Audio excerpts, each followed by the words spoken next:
नमस्कार दोस्तों, स्वागत है आप सभी का मेरे YouTube चैनल पर।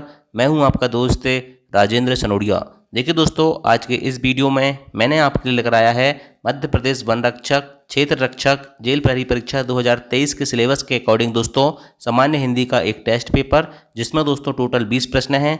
तो आपको दोस्तों ये टेस्ट पेपर मेरे साथ साथ लगाना है, ठीक है। मैं एक क्वेश्चन को पढ़ने के बाद दोस्तों आपको 10 सेकंड का समय दूंगा। उतनी देर में आपको अपना आंसर क्लिक करना है और लास्ट में कमेंट करके बताना है कि आपका स्कोर कितना रहा।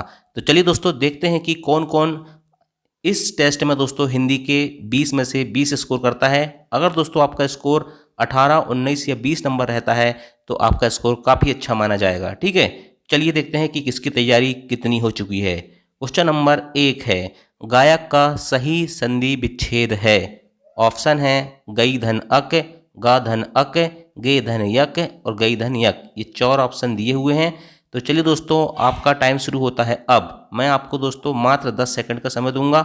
यदि चाहें आप तो वीडियो को रोक सकते हैं और वीडियो को रोकने के बाद भी आप अपना आंसर लगा सकते हैं, ठीक है। तो देखिए दोस्तों, गायक का सही संधि विच्छेद क्या होगा?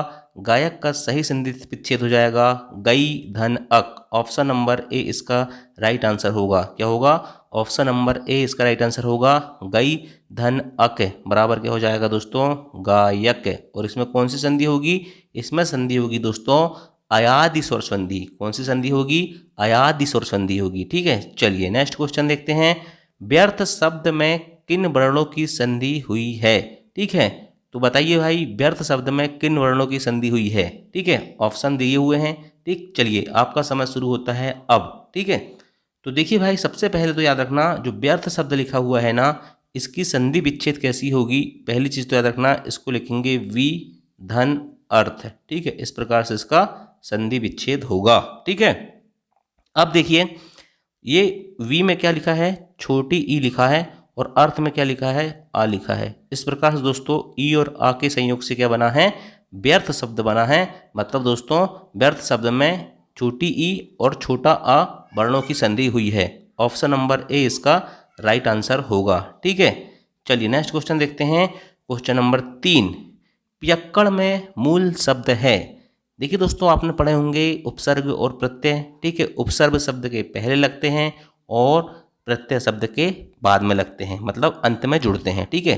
तो पियक्कड़ में दोस्तों आपको ये पता होगा, पियक्कड़ में अक्कड़ प्रत्यय है। कौन सा प्रत्यय है? अक्कड़ प्रत्यय है, ठीक है। लेकिन इसमें दोस्तों जो मूल धातु या मूल शब्द है वो कौन सा है? तो याद रखना दोस्तों, इसका राइट आंसर क्या हो जाएगा? आपने लगा लिए ना, तो इसका राइट आंसर हो जाएगा दोस्तों पी, ठीक है। ऑप्शन नंबर डी इसका राइट आंसर होगा। क्लियर? चलिए नेक्स्ट क्वेश्चन देखते हैं। क्वेश्चन नंबर 4, पुरोहित शब्द में उपसर्ग है, ठीक है। ऑप्शन दिए हुए हैं, तो पुरोहित शब्द में कौन सा उपसर्ग होगा दोस्तों? याद रखना, पुरोहित शब्द में पुरः उपसर्ग होगा। क्या होगा? पुरः उपसर्ग होगा। आपको कहीं कहीं पुरस भी देखने को मिलेगा, लेकिन ये गलत होता है। पुरः इसका सही आंसर होता है दोस्तों, ठीक है।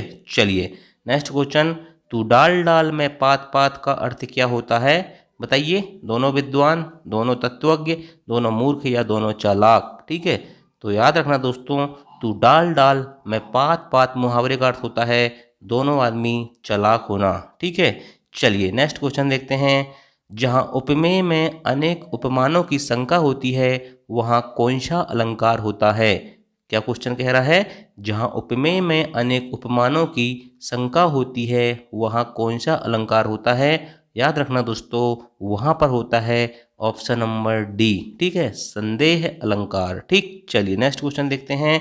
किसी बात को करने का निश्चय के लिए एक शब्द कौन सा होता है? तो याद रखना दोस्तों, किसी बात को करने का निश्चय, इसका राइट आंसर हो जाएगा ऑप्शन नंबर बी, मतलब संकल्प, ठीक है। चलिए नेक्स्ट क्वेश्चन देखते हैं। जो पूजा के योग्य हो उसे क्या कहेंगे? पूजनीय कहेंगे, पूज्य कहेंगे, पूजनीय कहेंगे, पूजनीय कहेंगे। यहाँ जी लिखे हुए हैं, ठीक है। तो चलिए बताइए, जो पूजा के योग्य हो दोस्तों, याद रखना उसे कहते हैं पूज्य। ऑप्शन नंबर बी इसका राइट आंसर होगा। नेक्स्ट क्वेश्चन देखते हैं। दामिनी का पर्यायवाची शब्द क्या होगा? ठीक है, तो याद रखना दोस्तों, दामिनी का पर्यायवाची शब्द होगा ऑप्शन नंबर डी, विद्युत। क्या होगा? विद्युत, ठीक। चलिए नेक्स्ट क्वेश्चन देखते हैं। पिसुन का पर्यायवाची शब्द क्या होगा? ठीक है, तो याद रखना दोस्तों, पिसून का पर्यायवाची शब्द होता है ऑप्शन नंबर बी, मतलब चुगलखोर। क्या होता है? चुगलखोर, चुगली करने वाला। नेक्स्ट क्वेश्चन है, मौखिक का विलोम शब्द है लिखित, कथित, पठित या अलिखित। तो याद रखना दोस्तों, इसका राइट आंसर हो जाएगा मौखिक का विलोम शब्द होता है लिखित। Option number A is a right answer. ठीक, चलिए नेक्स्ट क्वेश्चन देखते हैं, स्थावर का विलोम शब्द क्या होता है। तो याद रखना दोस्तों, स्थावर का विलोम शब्द होता है option number A is right answer जंगम। क्या होता है? जंगम। नेक्स्ट क्वेश्चन देखते हैं, यह घोड़ा अच्छा है, इस वाक्य में यह क्या है। ठीक है, तो याद रखना दोस्तों, यह घोड़ा अच्छा है, इस वाक्य में यह क्या होता है। याद रखना, इस वाक्य में यह जो है दोस्तों, याद रखना वह क्या है? एक सर्वनाम है। क्या है? सर्वनाम है। ठीक है, चलिए नेक्स्ट क्वेश्चन देखते हैं, तत्सम तद्भव सुमेलित नहीं है। तो याद रखना दोस्तों, ऑप्शन लिखे हुए हैं यमुना, जमुना, रक्षा, राखी, वेदना, वेदना, युवा, यौवन। ठीक है, तो यमुना का तद्भव दोस्तों जमुना होता है, रक्षा का राखी होता है, वेदना का वेदना होता है, युवा का यौवन होता है क्या? नहीं होता। ठीक है, याद रखना युवा का यौवन नहीं होता है। युवा का क्या होता है आप कमेंट करके बताना। ठीक है, तो ऑप्शन नंबर डी इसका आंसर होगा कि युवा और यौवन सुमेलित नहीं है। नेक्स्ट क्वेश्चन देखते हैं, कौन सा शब्द देशज नहीं है या देसी शब्द नहीं है। ढिबरी, पगड़ी, ढोर या पुष्कर। तो इसका राइट आंसर हो जाएगा दोस्तों ऑप्शन नंबर डी, जो पुष्कर है दोस्तों, याद रखना ये देशज शब्द नहीं है। नेक्स्ट क्वेश्चन, शुद्ध वर्तनी है सामर्थ्य, झंडा, धोबी या बल्ब। तो याद रखना दोस्तों, इसकी शुद्ध वर्तनी क्या होगी। इसकी शुद्ध वर्तनी किसकी है इसमें बताइए। सबसे शुद्ध वर्तनी वाला शब्द कौन सा है बताइए। इसमें शुद्ध वर्तनी वाला शब्द है दोस्तों धोबी। क्यों? सामर्थ्य को कैसे लिखते हैं? सामर्थ्य को लिखते हैं इस प्रकार से। ठीक है, इसके बाद झंडा दोस्तों याद रखना इसमें ये वाला ना आता है। ठीक है, इसके बाद दोस्तों धोबी सही लिखा है, और बल्ब जो होता है दोस्तों याद रखना इसमें यहाँ पर वह वजन का लिखा है, जबकि इसमें दोनों वह बकरी के आते हैं। ठीक है, चलिए नेक्स्ट क्वेश्चन देखते हैं, प्रधानमंत्री शब्द में कौन सा समास है। तो इसका राइट आंसर हो जाएगा दोस्तों, प्रधानमंत्री शब्द में बहुव्रीहि समास है। प्रधान है जो मंत्री, मतलब प्रधानमंत्री। ठीक है, चलिए नेक्स्ट क्वेश्चन देखते हैं, ऑप्शन नंबर डी इसका राइट आंसर होगा। क्वेश्चन नंबर 18 है, मध्य स्वर है आ ई ई। बताइए कौन सा स्वर मध्य स्वर कहलाता है। तो इसका राइट आंसर होगा दोस्तों ऑप्शन नंबर ए, आ जो है दोस्तों ये मध्य स्वर है।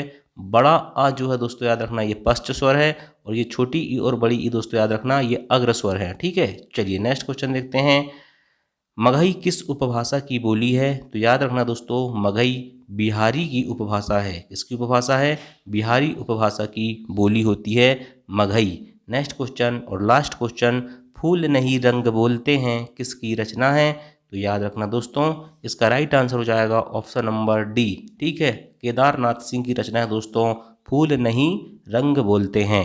तो कमेंट करके ईमानदारी से बता दो 20 में से आपका स्कोर कितना रहा, और जितना स्कोर आपका 20 में से इस टेस्ट में रहा, बिल्कुल 100% मान के चलो कि 1 या 2 नंबर कम ज़्यादा आपका फाइनल एग्जाम में रहेगा। इससे कम ज़्यादा नहीं होगा, मैं आपको गारंटी दे रहा हूँ। ठीक है, चलिए दोस्तों, थैंक यू, जय हिंद, जय भारत।